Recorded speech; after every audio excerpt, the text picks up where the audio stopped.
Beneath medieval castles lay a hidden world of secret gaming chambers where knights gathered to play forbidden games. From elaborate chess matches to high-stakes gambling, these underground spaces tell a fascinating story of medieval rebellion and entertainment. In 1987, construction workers in northern France got more than they bargained for while renovating the basement of Château de Montfort. As their tools broke through an old wall, they revealed a hidden room that hadn't seen light in centuries. Inside, they found scattered dice, primitive playing cards, and carved wooden game pieces spread across stone tables. The room's walls were covered in faded paintings showing knights gathered around gaming tables, along with Latin warnings about the dangers of gambling. This amazing find helped historians understand how medieval nobles secretly enjoyed their favorite games, despite strict church rules against gambling. The chamber even had clever sound-dampening features built into its walls, using layers of straw and cloth to keep the gaming noise from reaching the castle above. Let's explore how medieval chess was more than just a game. It was a detailed mirror of medieval society with some surprising twists. The chess pieces we found weren't the standard designs we know today. Medieval craftsmen created pieces that reflected their own world. Kings wore local crown styles, queens held medieval scrolls, and bishops carried tiny, curved staffs. Knights rode horses that looked exactly like the war horses used in that specific region. But here's something cool. Many chess sets had secret meanings built into them. Some pieces had hidden compartments where players could store small messages or valuable items. The colors weren't always black and white either. We found sets in red and gold, blue and silver, each color carrying special meaning for the noble family who owned them. The medieval church had strict rules against gambling, but that didn't stop knights from finding creative ways to play their favorite games. They built hidden rooms with fake walls and secret entrances, often disguised as storage cellars or wine rooms.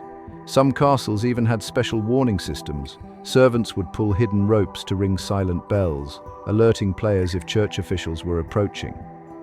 These gaming rooms were usually built in the deepest parts of castles, where thick stone walls could muffle the sound of dice rolling and coins changing hands. Knights used coded phrases to talk about their games in public, calling dice prayer stones and playing cards holy pictures. They even created fake prayer books with hollow centers to hide their gaming pieces.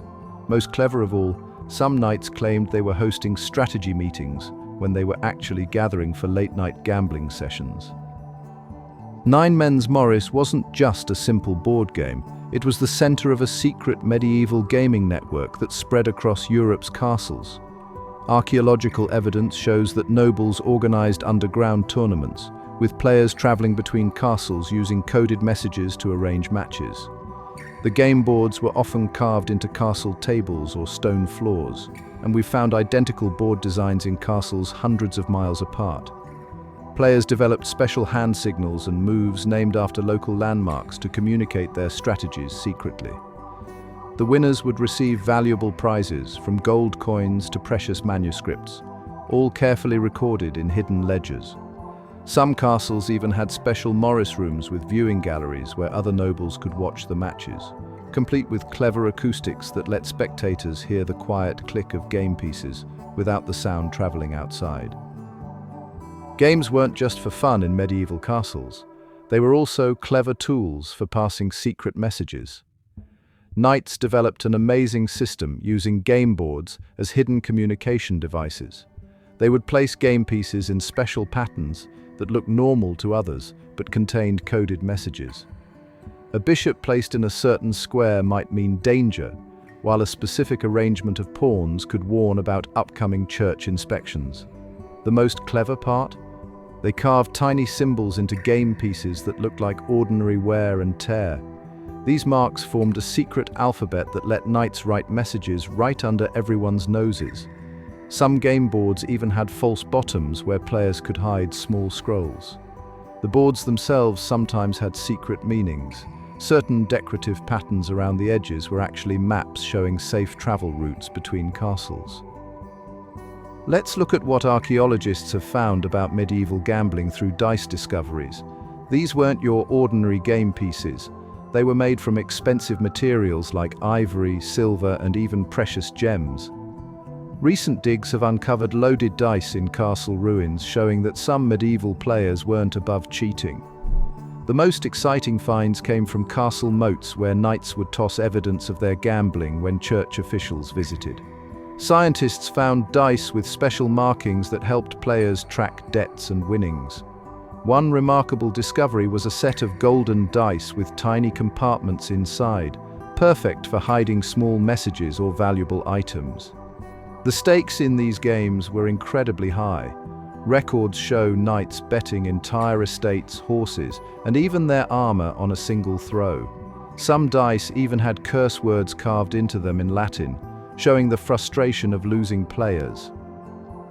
Kings and queens weren't immune to the lure of forbidden games. In fact, some of the biggest gaming scandals involved royalty themselves. In 1283, King Edward I of England was caught in an embarrassing situation when a bishop made a surprise visit to his castle. The king and his closest friends were found in a hidden chamber surrounded by dice and playing cards. The chamber was so well hidden that it took the bishop's men nearly an hour to find the entrance behind a sliding stone panel. Documents from the time tell us that Queen Eleanor of Aquitaine was known for hosting secret chess tournaments that went on for days. She cleverly disguised them as ladies' prayer meetings. Even the Pope himself wrote angry letters to several monarchs, demanding they stop turning their castle cellars into gaming halls. The secret gaming rooms had their own special traditions that went beyond just playing games. Before big matches, players would perform detailed ceremonies that mixed old pagan customs with Christian prayers. Knights would tap their swords 3 times on the gaming table for good luck, while others drew special symbols in salt around their chairs. They lit specific colored candles, red for victory, blue for protection from cheaters. Players often wore lucky tokens like rings made from melted dice or small bags of herbs thought to improve focus. The most unusual tradition was the gambler's oath, where players would join hands over the board and whisper a special promise to keep the games secret.